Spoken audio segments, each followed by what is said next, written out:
Hello students, कैसे हैं आप सब। उम्मीद करता हूं आप सब बहुत अच्छे होंगे। आज हम पढ़ने वाले हैं फर्स्ट इन इंडिया का लेक्चर नंबर 3। इससे पहले ऑलरेडी आपको 2 लेक्चर्स उम्मीद करता हूं कि आप लोग देख भी चुके होंगे और आपको समझ भी आया होगा। ये एग्जाम पॉइंट ऑफ व्यू से काफी इंपॉर्टेंट चैप्टर है। सैनिक स्कूल में भी और राष्ट्रीय मिलिट्री स्कूल में भी आपको 1 से 2 सवाल 110% आपको यहां से देखने को मिलेंगे। और जिस तरीके से मैं आपको पढ़ा रहा हूं उससे कई सारे जो मैं आपको एक्स्ट्रा फैक्ट्स भी बताता हूं, तो वहां से भी आपके 2-3 सवाल आप मान सकते हैं। तो ये काफी इंपॉर्टेंट टॉपिक है, काफी इंटरेस्टिंग टॉपिक है, काफी सारी नई चीजें आप लोगों को इससे जानने को मिलती हैं। मैं उम्मीद कर रहा हूं कि आप लोग लेक्चर तो देख ही रहे हैं, साथ में जो आपको स्टडी मटेरियल मिला है उसको भी आप साथ साथ रिवाइज करते जा रहे हैं। आप असाइनमेंट भी साथ में सॉल्व करेंगे तो आपके ये टॉपिक्स एकदम आप निश्चिंत रह सकते हैं। आप जब एग्जाम में जाएंगे आपको सारे क्वेश्चंस पहले से ही आते होंगे। ठीक है, तो चलिए आज की क्लास शुरू करते हैं। पिछली बार हमने जो है काफी कवर किए थे उस टाइम पे क्वेश्चंस आपके फर्स्ट इन इंडिया से रिलेटेड। आज हम फर्स्ट इन इंडिया के अंदर जो फीमेल जो वुमेन फर्स्ट इन इंडिया है वो वाले टॉपिक्स कवर करने वाले हैं और देखते हैं 2-1 चीजें जो नई हैं। इसके बाद शायद एक लेक्चर और आएगा, फिर आपका फर्स्ट इन इंडिया जो है वो कंप्लीट हो जाएगा। चलिए आज सबसे पहले शुरू करते हैं first indigenous aircraft carrier Indian ship. अब इसमें एक वर्ड है यहाँ पे इंडिजीनियस। जिन बच्चों को नहीं पता है इंडिजीनियस, तो उनको मैं बता दूं कि भैया इंडिजीनियस का मतलब होता है कि जिसकी जो बना हो हमारे देश के अंदर, जो कि हमारे देश के रिसोर्सेज को यूज करके बनाया गया हो, उसे हम कहते हैं इंडिजीनियस। यानी पूरी तरीके से भारत में बना हुआ है। और ये है क्या? ये है एयरक्राफ्ट कैरियर इंडियन शिप। आप देख सकते हैं ये एक शिप है और ये एयरक्राफ्ट कैरियर, इसे डिफेंस में काफी यूज किया जाता है। और यहां पे आप देख सकते हैं छोटा सा रनवे बना हुआ है, इसके ऊपर फाइटर जेट्स आते हैं, लैंड करते हैं। काफी इसको मोबाइल बनाया गया है, कहीं भी जा सकता है, यहां से आराम से एयरक्राफ्ट जो है वो टेक ऑफ कर सकते हैं। दुश्मन को खत्म करके ये एयरक्राफ्ट वापस यहीं पे लैंड कर जाते हैं। काफी रिसोर्सेज होती हैं इसके अंदर। इसका नाम है आईएनएस विक्रांत। क्या नाम है भाई? आईएनएस विक्रांत। इसे कमीशन कब किया गया था? इसे हाल ही में साल 2022 में कमीशन किया गया है, साल 2022 में। और इसे बनाया कहां पे गया था? तो इसे कोचिन शिपयार्ड लिमिटेड में बनाया गया था। Cochin shipyard limited. और कोचिन शिपयार्ड लिमिटेड कहां पे है? तो कोचिन से आप पता लगा सकते हैं, this is in Kerala, Kerala Kochi के अंदर। क्लियर है? तो आईएनएस विक्रांत आपको याद रखना है, it is the first Indian ship aircraft carrier. Clear? Indigenously built. Next दोबारा से आ रहा है, फर्स्ट इंडिजीनियसली डेवलप्ड। इंडिजीनियस का मतलब मैं आपको बता चुका हूं पूरी तरीके से, जिसे भारत में ही बनाया गया है। पहली ऐसी कौन सी मिसाइल है जिसे हम, जो कि पहली बैलिस्टिक मिसाइल थी। अभी जानते हैं बैलिस्टिक मिसाइल क्या है और ये कौन सी मिसाइल है। तो उससे पहले मैं आपको बता दूं, एक गवर्नमेंट ने एक प्रोग्राम चलाया था जिसे हम कहते हैं integrated guided missile development programme. ये इसकी शॉर्ट फॉर्म है IGMDP, integrated guided missile development programme. अब ये प्रोग्राम क्यों चलाया गया था? एक्चुअल में ये इंडिया को सेल्फ रिलायंट बनाने के लिए चलाया गया था कि जितने भी मिसाइल्स और डिफेंस इक्विपमेंट होगा वो हम इस प्रोग्राम के अंदर इंडिया में इंडिजीनियसली बिल्ड करेंगे। ठीक है, तो इंडिया को अपने ऊपर जो है खुद पे निर्भर करने के लिए, सेल्फ रिलायंट बनाने के लिए इस प्रोग्राम की शुरुआत हुई थी साल 1983 में, साल 1983 में। और उसमें सबसे पहली मिसाइल बनाई गई थी जिसको हम कहते हैं पृथ्वी 1। पृथ्वी 1 is a short range ballistic missile. Now what is a ballistic missile?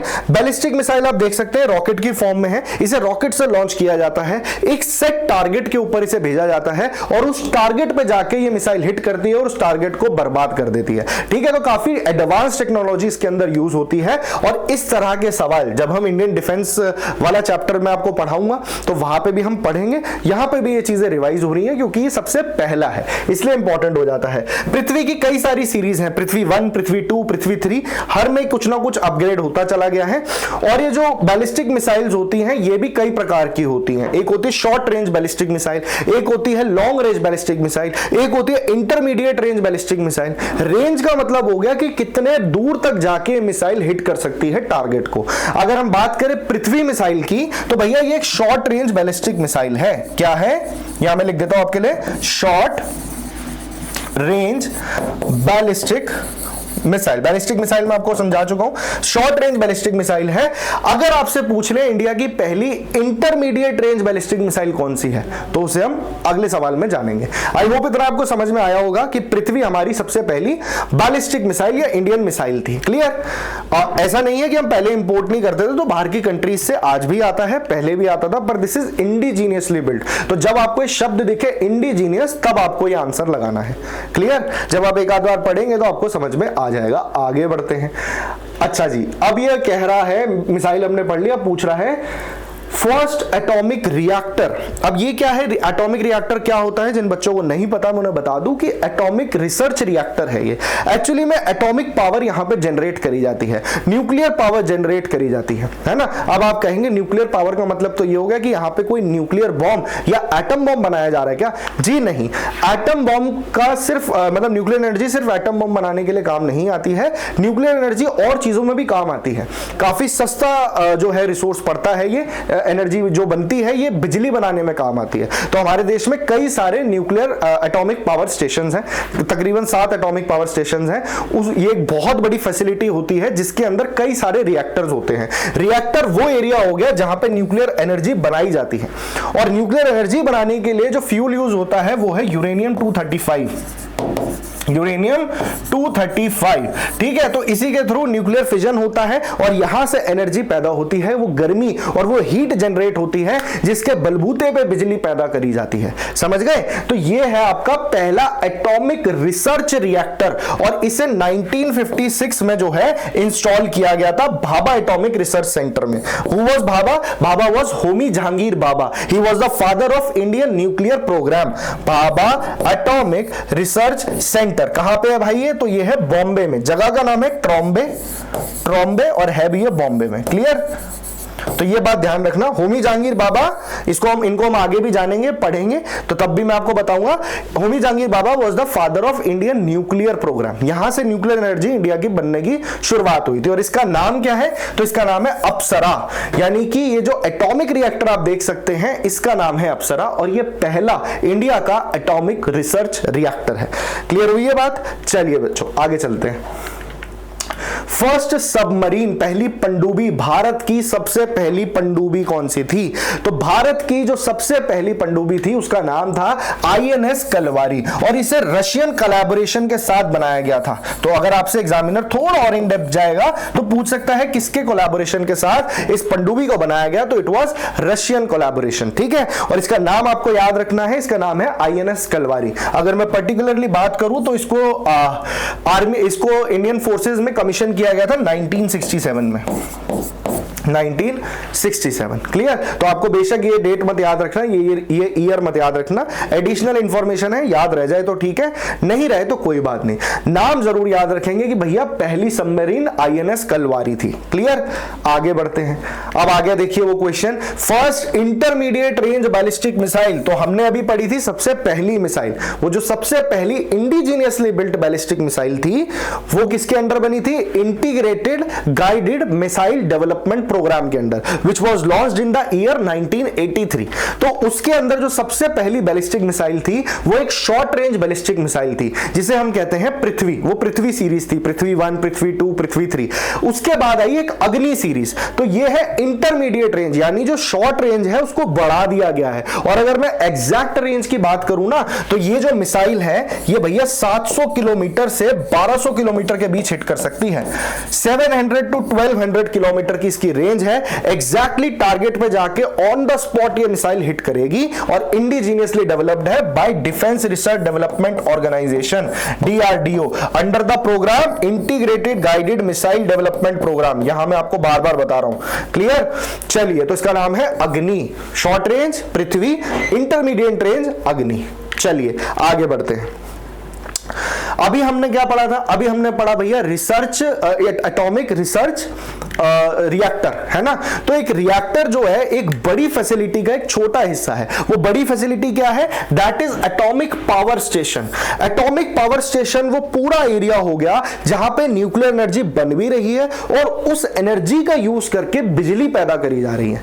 समझ आई बात? और ये जो एटॉमिक पावर स्टेशन है कुल मिला के इंडिया में 7 हैं। इंडिया में 7 एटॉमिक पावर स्टेशन है। हैं। कौन कौन से हैं? कल्पक्कम है, कुन्ननकुलम है, काइगा है, रवात भाटा है, तो इतने सारे हैं ये। इसको आपको सबको याद नहीं रखना है, आपको याद रखना है सबसे पहला एटॉमिक पावर स्टेशन कौन सा था? तो it was Tarapur atomic power station. इसकी फोटो मैंने यहां पे लगाई हुई है और ये क्वेश्चन आपके प्रीवियस ईयर में आप चेक करेंगे तो सैनिक स्कूल में भी और मिलिट्री स्कूल में भी ये सवाल बना है। तो Tarapur atomic power station which is in Maharashtra, मैं यहां लिख देता हूं आपके लिए महाराष्ट्र। और इसको कब इस्टेब्लिश किया गया था, कब ये बन के तैयार हुआ और फंक्शनल हुआ? It was in the year 1969। Clear? तो हमें समझ में आ गया, पहला एटॉमिक रिसर्च रिएक्टर था अप्सरा, पहला एटॉमिक पावर स्टेशन था तारापुर। ठीक है, तो इन दोनों में जो सेग्रीगेशन है इसको आपको याद रखना है, समझ के रखना है। आगे बढ़ते हैं। First Indian recipient of Oscar Award. Oscar awards are the most prestigious awards in the world given in the field of cinema. यानी सिनेमा जगत के अंदर सबसे ज्यादा जो मान्यता रखते हैं अवार्ड वो होते हैं ऑस्कर अवार्ड, और इसको हम अकेडमी अवार्ड भी कहते हैं। क्या कहते हैं? Academy awards. आपने सुना होगा ऑस्कर मिला इसको उसको, कई सारे फिल्म डायरेक्टर्स को, एक्टर्स को, एक्ट्रेसेस को ये अवार्ड दिया जाता है। बहुत ही प्रेस्टिजियस अवार्ड है। आज तक सिर्फ 8 इंडियंस को ये अवार्ड मिला है, ओनली 8। AR रहमान को भी मिला था जय हो गाने के लिए, वो पिक्चर आई थी स्लम डॉग मिलियनेयर 2008 में, है ना। पर यहां पे सवाल है कि भैया पहले इंडियन रिसिपिएंट कौन है? तो ये आपको नाम याद रखना है। ये आप तस्वीर देख सकते हैं यहां पे, इनका नाम है भानु अथैया। भानु अथैया ने क्या किया था, इनको किस फील्ड में मिला था? तो भानु अथैया को मिला था बेस्ट कॉस्ट्यूम डिजाइन। अभी बताता हूं इसके बारे में। बेस्ट कॉस्ट्यूम डिजाइन, और कौन सी मूवी के लिए? तो इनका जो था ये बेस्ट कॉस्ट्यूम डिजाइन इन्होंने करा था for the movie Gandhi. Gandhi was not an Indian film, ये एक हॉलीवुड मूवी थी जिसे रिचर्ड एटनबरो नाम के डायरेक्टर ने बनाया था।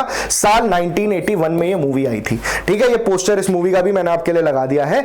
गांधी काफी फेमस एक्टर है ये, आप मूवी देख भी सकते हैं, आपको यूट्यूब पे मिल जाएगी, कहीं पे भी मिल जाएगी, बेसिक आपको आइडिया लग जाएगा।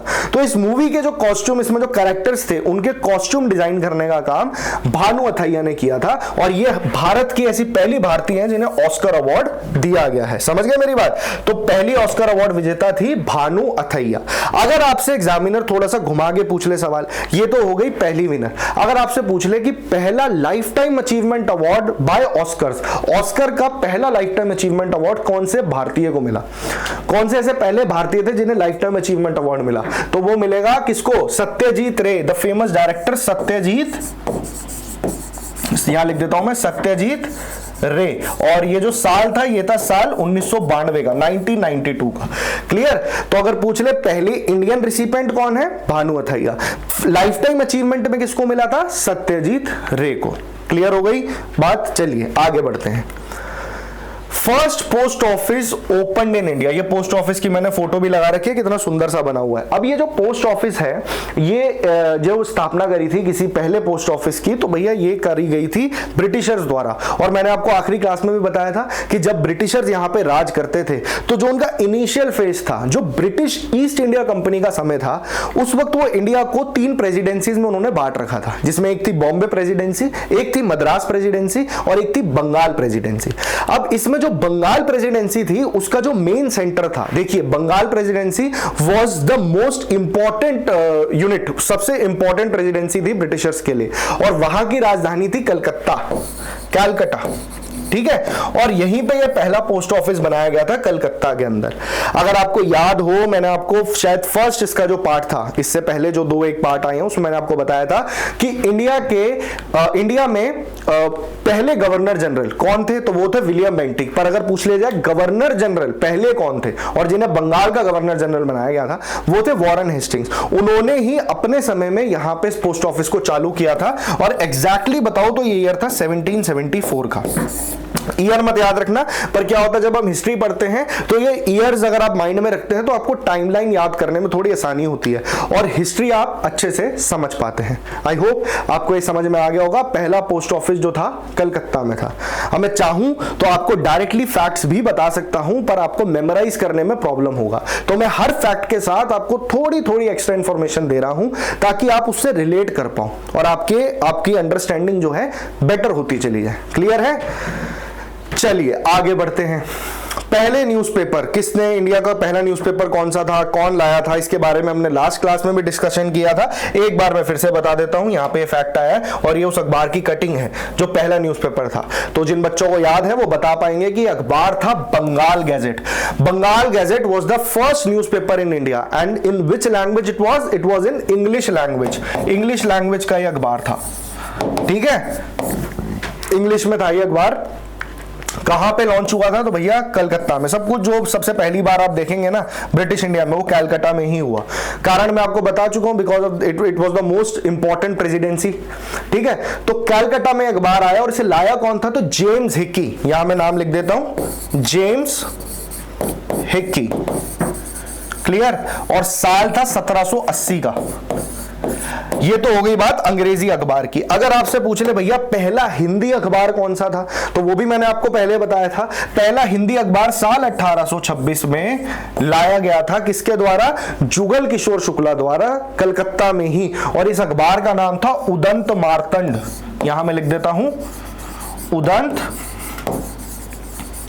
मार्तंड, क्लियर। तो हिंदी अखबार हो गया उदंत मार्तंड और अंग्रेजी अखबार हो गया the Bengal Gazette by James Hicky in the year 1780। आगे बढ़ते हैं। फर्स्ट इंडियन टॉकिंग और साउंड मूवी।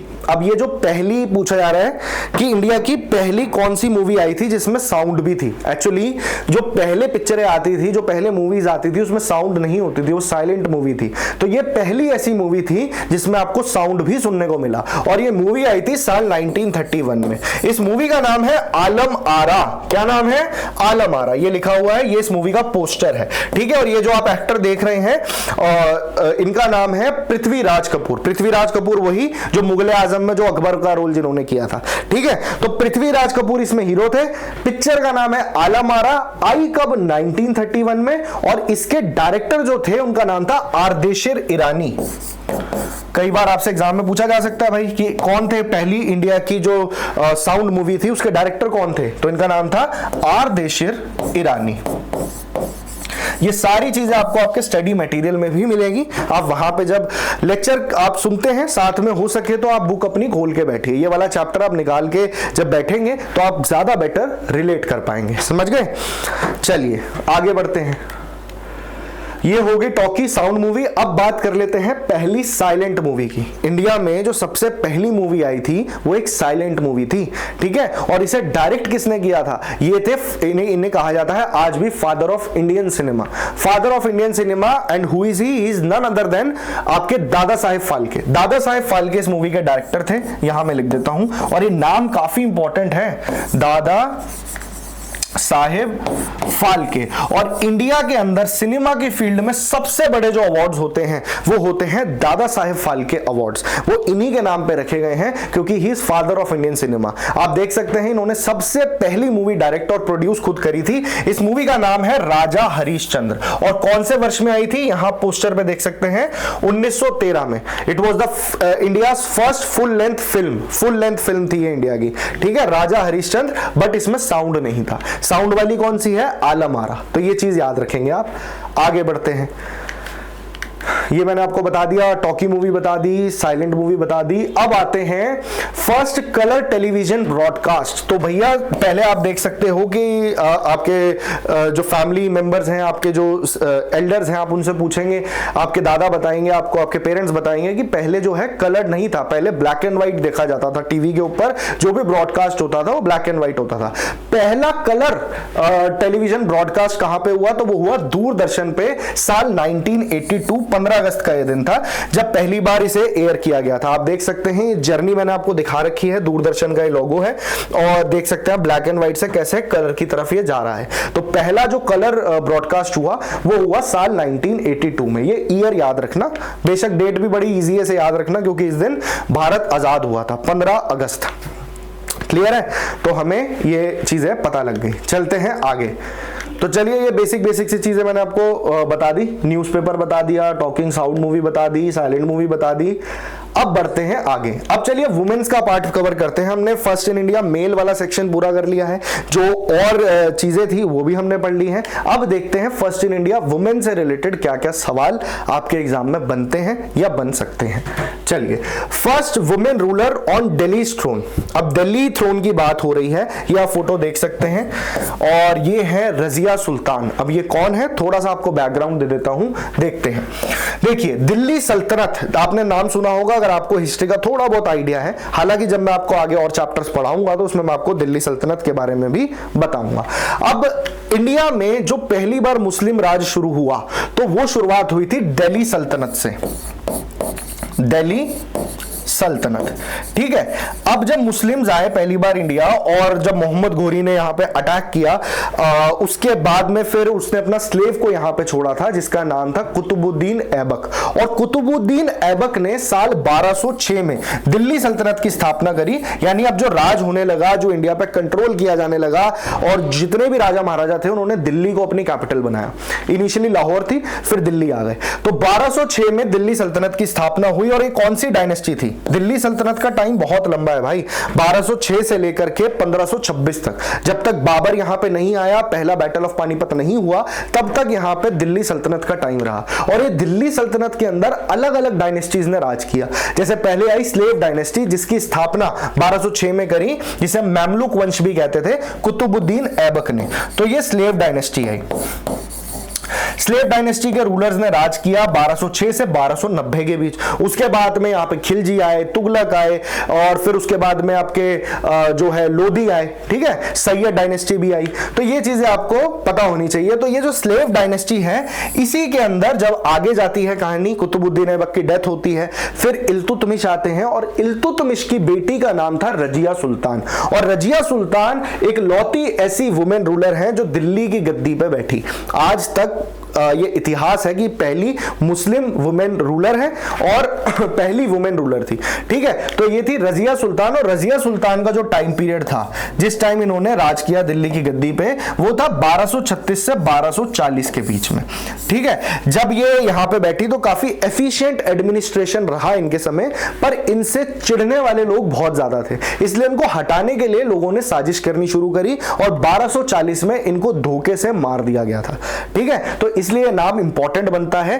काफी एबल एडमिनिस्ट्रेटर थी ये, शी वाज रजिया सुल्तान। तो इनके आगे पीछे का भी मैंने आपको थोड़ा बहुत कहानी बता दी है, ताकि आपको ये जो फैक्ट्स हैं ये आप डाइजेस्ट कर पाए और आपको ये चीजें याद रहेंगी।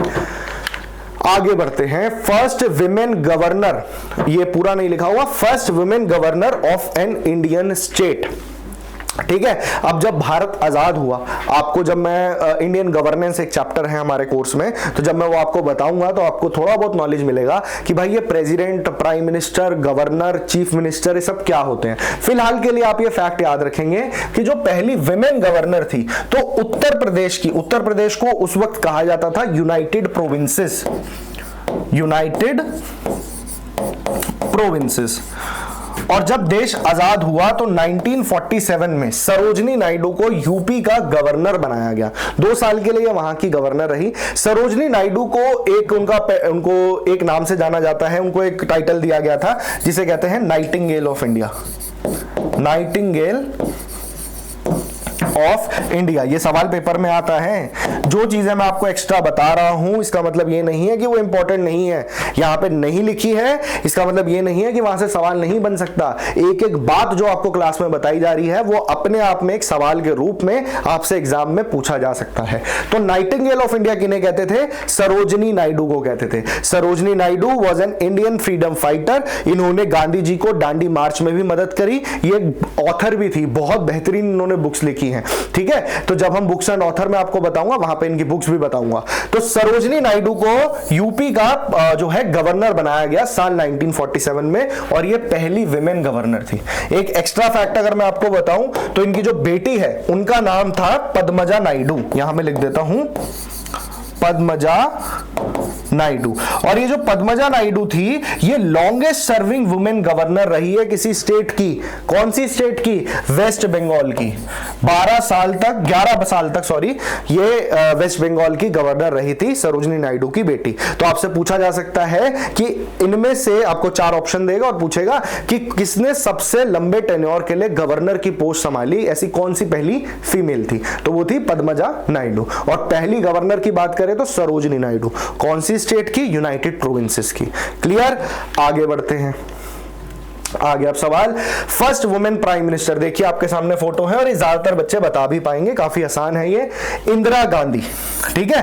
After the death of Lal Bahadur Shastri when he was returning from Tashkent to India after signing the Tashkent agreement, यानी कि ये बात है साल 1966 की।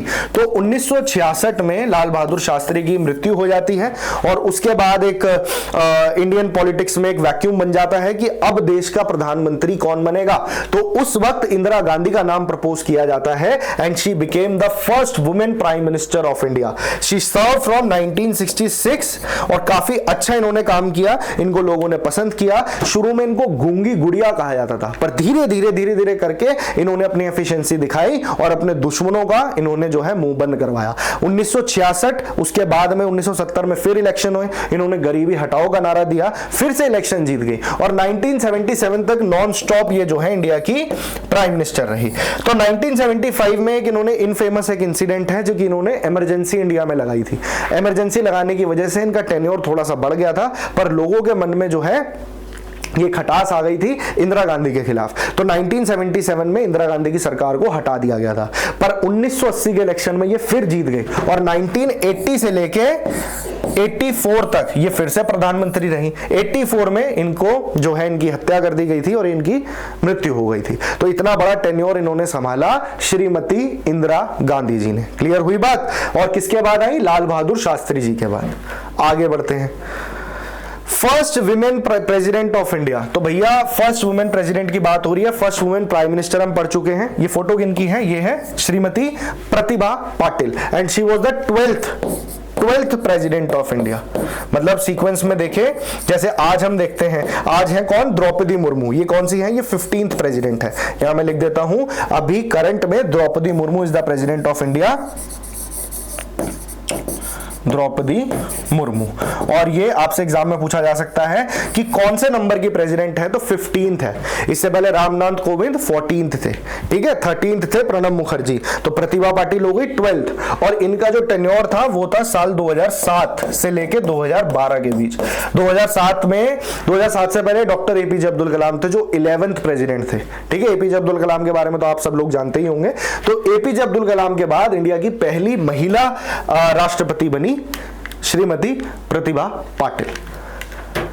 फर्स्ट विमेन आईपीएस ऑफिसर, ठीक है। तो पहली आईपीएस ऑफिसर कौन बनी? हमने इंडियन सिविल सर्विसेज से रिलेटेड मैंने आपको एक फैक्ट पहले भी हमने डिस्कस किया है कि जब मैंने बताया था इंडिया के पहले सिविल सर्वेंट कौन थे, वो थे सत्येंद्र नाथ टैगोर। साल था 1863 का। तो जहां मौका मिलता है रिवाइज कर लीजिए ऐसी चीजों को।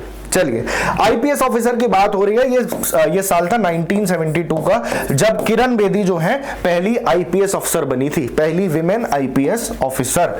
क्लियर हुई बात? तो ये सिंपल सा फैक्ट है, इसको आपको याद रखना है और कई बच्चों को पता भी होगा, काफी फेमस है ये चीज। First women chief minister of a state, ठीक है। अभी हमने जाना था कि भाई पहली गवर्नर कौन थी किसी स्टेट की, तो वो थी उत्तर प्रदेश की और पहली वुमेन गवर्नर थी सरोजिनी नायडू। उत्तर प्रदेश में ही पहली वुमेन चीफ मिनिस्टर भी बनी जिनका नाम था सुचेता कृपलानी और ये भी एक फ्रीडम फाइटर थी। ये कंस्टिट्यूएंट असेंबली के एक सब कमिटी की मेंबर थी। ये फ्रीडम फाइटर थी, इन्होंने गांधी जी का काफी साथ दिया, क्विट इंडिया मूवमेंट में भी ये साथ रही। और सुचेता कृपलानी उत्तर प्रदेश की सीएम बनी थी साल 1963 में और 67 तक इन्होंने सर्व किया था सुचेता कृपलानी ने, ठीक है। ये इनकी तस्वीर है, ये आपके सामने फैक्ट लिखा है। आई होप आपको ये चीज समझ में आ गई होगी।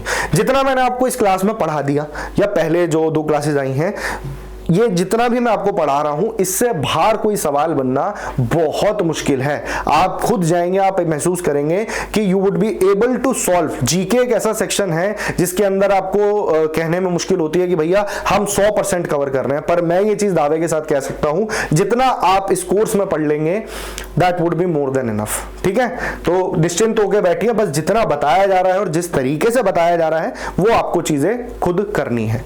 समझ गए? क्लास के बाद असाइनमेंट और साथ में स्टडी मटेरियल, इन दोनों चीजों को आप साइमल्टेनियसली साथ लेके चलेंगे। आगे बढ़ते हैं। First women president of Indian National Congress. तो इंडियन नेशनल कांग्रेस के सेशंस हमने पहले भी डिस्कस किए थे। इंडियन नेशनल कांग्रेस की स्थापना कब हुई, फिर से रिवाइज करो, 1885 में। कहां पे हुआ सेशन? बॉम्बे में। प्रेसिडेंट कौन थे पहले? वो उमेश चंद्र बनर्जी। पहले मुस्लिम प्रेसिडेंट कौन थे? बदरुद्दीन तैयब जी, मद्रास के अंदर, है ना। ये सारी बातें मैंने आपको लिख लिख के अच्छे से कई बार समझाई हैं। अब बात करते हैं वुमेन प्रेसिडेंट कौन बनी। प्रेसिडेंट का भी अर्थ मैंने आपको बताया था कि इंडियन नेशनल कांग्रेस का हर साल दिसंबर के महीने में एक सेशन होता था। उस सेशन के अंदर प्रेसिडेंट को सिलेक्ट और इलेक्ट किया जाता था। तो पहली वुमेन प्रेसिडेंट बनी, ये इंडियन नहीं थी, ये बाहर से आई थी, एक आयरिश वुमेन थी, Annie Besant. She was related to the theosophical society. India ये आई थी 1893 में, पर बहुत जल्दी ये इंडिया के कल्चर का एक हिस्सा बन गई, इंडिया में एक फ्रीडम फाइटर बन गई। इन्होंने इंडिया में होम रूल मूवमेंट की भी शुरुआत करी थी साल 1915 में। होम रूल मूवमेंट किसके साथ? बाल गंगाधर तिलक जी के साथ। यहां मैं लिख रहा हूं होम रूल मूवमेंट इन्हीं से रिलेटेड है, एनी बेसेंट से। एनी बेसेंट ने मतलब ये कब प्रेसिडेंट बनी इंडियन नेशनल कांग्रेस की? तो इस साल था 1917 का, और इस सेशन जो हो रहा था वो हो रहा था भाई कलकत्ता में, कैलकाटा में। अगर आपसे पूछ ले कि भाई ये तो बात हो गई first women president of Indian National Congress, तो जवाब हो जाएगा Annie Besant.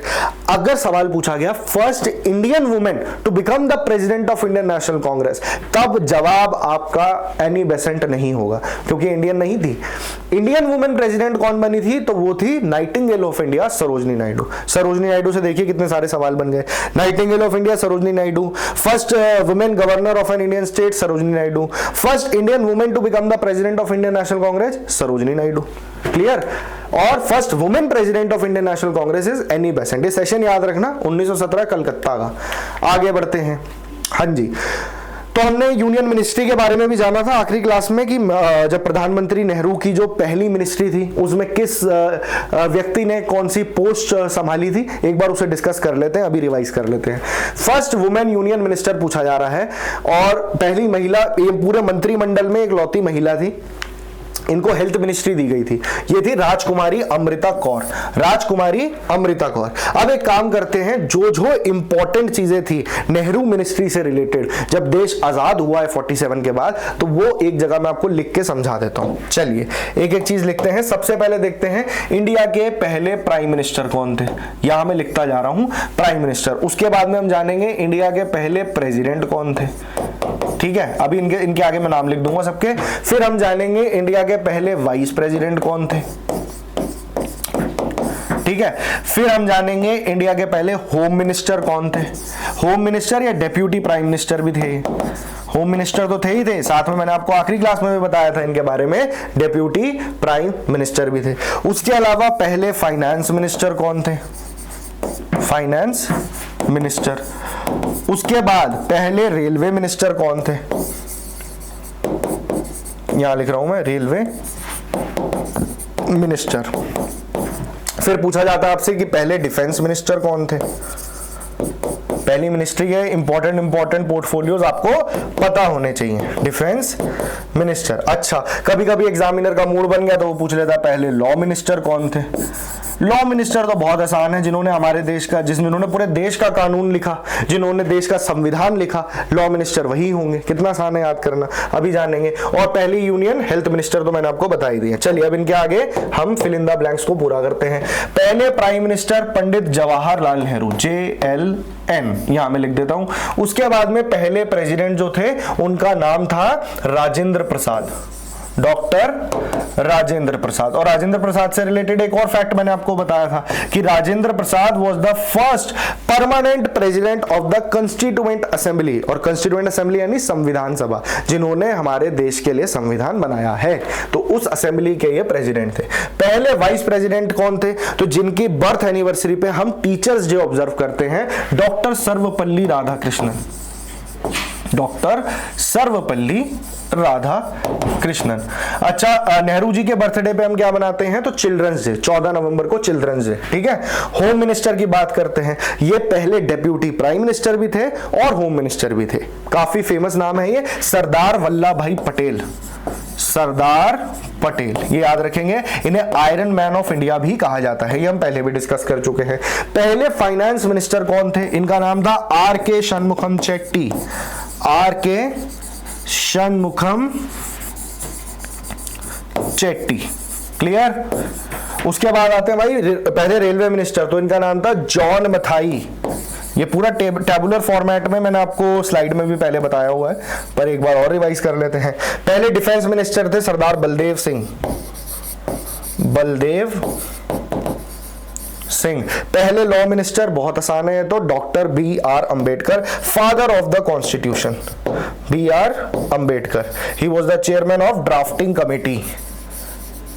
B R Ambedkar. और पहली महिला की मतलब जो यूनियन मिनिस्टर बनी वो थी हेल्थ मिनिस्टर राजकुमारी अमृता कौर। तो ये इंपॉर्टेंट मिनिस्टर्स हैं। हालांकि इसके अलावा और भी बहुत सारी प्रोफाइल्स थी, पर वो आपके एग्जाम पॉइंट ऑफ व्यू से थोड़ी सी बाहर चली जाती हैं, वो सब आपको याद नहीं रखना है। सिर्फ इतना याद रख लीजिए, बहुत है। अगर सवाल आएगा कुछ भी तो इसी में से आएगा, इससे बाहर से आना बहुत मुश्किल है। फर्स्ट वुमेन जज ऑफ द सुप्रीम कोर्ट, तो ये है फातिमा बीवी। फातिमा बीवी, अब यहां से याद कैसे रखना है आपको, मीरा साहिब फातिमा बीवी। पहले ये समझ लीजिए कि भाई जो चीफ जस्टिस होता है वो अलग होता है, बाकी जजेस अलग होते हैं। हमने लास्ट क्लास में भी डिस्कस किया था, जो सुप्रीम कोर्ट ऑफ इंडिया है, जो एपेक्स कोर्ट है, सबसे ऊपर सुप्रीम कोर्ट है, फिर हाई कोर्ट आते हैं, फिर सबऑर्डिनेट कोर्ट है जिसमें सेशन कोर्ट, डिस्ट्रिक्ट कोर्ट, नीचे ट्रिब्यूनल्स होते हैं। तो जो सुप्रीम कोर्ट है उसमें एक सबसे इंपॉर्टेंट फिगर होती है चीफ जस्टिस। ठीक है। और हमने लास्ट क्लास में डिस्कस किया था कि अभी 51 चीफ जस्टिस हो चुके हैं। अभी संजीव खन्ना है, पहले एच जे कानिया थे, है ना। तो यहां पे चीफ जस्टिस की बात नहीं हो रही है, चीफ जस्टिस के अलावा कई सारे जजेस होते हैं सुप्रीम कोर्ट में। तो पहली महिला जो जज बनी सुप्रीम कोर्ट के अंदर वो थी मीरा साहिब फातिमा बीवी, और ये साल था 1989 का। क्लियर। अब इससे मिलता जुलता एक क्वेश्चन और पूछा जाता है एग्जाम में, अगर आपसे पूछ ले कि पहली जज किसी हाई कोर्ट में कौन थी, तो फर्स्ट वुमेन जज ऑफ अ हाई कोर्ट, तो इसमें आपका जवाब क्या होगा, इसमें आपका जवाब हो जाएगा एना चंडी। इनका नाम था एना चंडी। ठीक है। 1959 में ये पहली महिला जज बनी हाई कोर्ट की। ठीक है। अगर आपसे पूछ ले कि पहली चीफ जस्टिस कौन बनी हाई कोर्ट की, तो वो थी लीला सेठ। कौन थी? लीला सेठ। और वो कौन सा हाई कोर्ट था? हिमाचल प्रदेश का। चलिए, तो ये फैक्ट्स आपको याद रखने हैं। First Indian women ambassador eight United Nations. India अपने रिप्रेजेंटेटिव्स को, इंडिया अपने एम्बेसडर्स को यूनाइटेड नेशंस की मीटिंग में भेजता है। ठीक है। और इंडिया की तरफ से जाने वाली पहली महिला कौन थी यूनाइटेड नेशंस में जो रिप्रेजेंट कर रही थी, तो वो थी विजय लक्ष्मी पंडित। विजय लक्ष्मी पंडित, ये रही इनकी तस्वीर, और ये जवाहरलाल नेहरू की सिस्टर थी, रियल सिस्टर थी जवाहरलाल नेहरू जी की। और ये इंडिया की ऐसी पहली एक लौती महिला है जो यूनाइटेड नेशंस की जनरल असेंबली होती है। देखिए, जब मैं आपको इंटरनेशनल ऑर्गेनाइजेशन बताऊंगा तो मैं बताऊंगा भाई कि यूनाइटेड नेशंस जो है एक बहुत इंपॉर्टेंट ऑर्गेनाइजेशन है। वर्ल्ड वॉर 2 के बाद यूनाइटेड नेशंस को बनाया गया था, उसके कई सारे सेगमेंट्स हैं। ठीक है। उसमें सिक्योरिटी काउंसिल है, उसमें जनरल असेंबली है। तो इतना आपको नहीं समझना, आपको ये याद रखना है कि एक जनरल असेंबली होती है, जितनी भी कंट्रीज हैं पूरी दुनिया की में जो यूनाइटेड नेशंस का हिस्सा है, टोटल 193 है जो यूएन का एक हिस्सा है, उन सबकी एक मीटिंग होती है, तो उसे हम कहते हैं यूनाइटेड नेशन जनरल असेंबली। और यूनाइटेड नेशन जनरल असेंबली के ऊपर प्रिसाइड करने वाली पहली इंडियन फीमेल थी, पहली इंडियन वुमेन थी विजय लक्ष्मी पंडित। और यह साल था 1953 का। जो 1953 की यूनाइटेड नेशन जनरल असेंबली हुई थी उसकी प्रेसिडेंट बनी थी श्रीमती विजय लक्ष्मी पंडित। क्लियर? तो आज के लिए इतना ही रखते हैं। आई होप कि आपको आज के क्लास में मजा आया होगा। ये सारे फैक्ट्स जो थे काफी इंपॉर्टेंट थे आपके एग्जाम पॉइंट ऑफ व्यू से।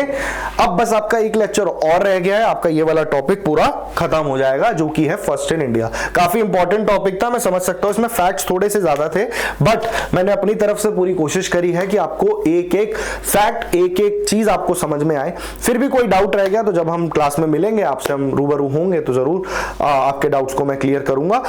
आपके पास सारा स्टडी मटेरियल है, वहां से भी आप चीजें रिवाइज करेंगे। चलिए मिलता हूं मैं नेक्स्ट क्लास में, तब तक के लिए thank you so much, take care.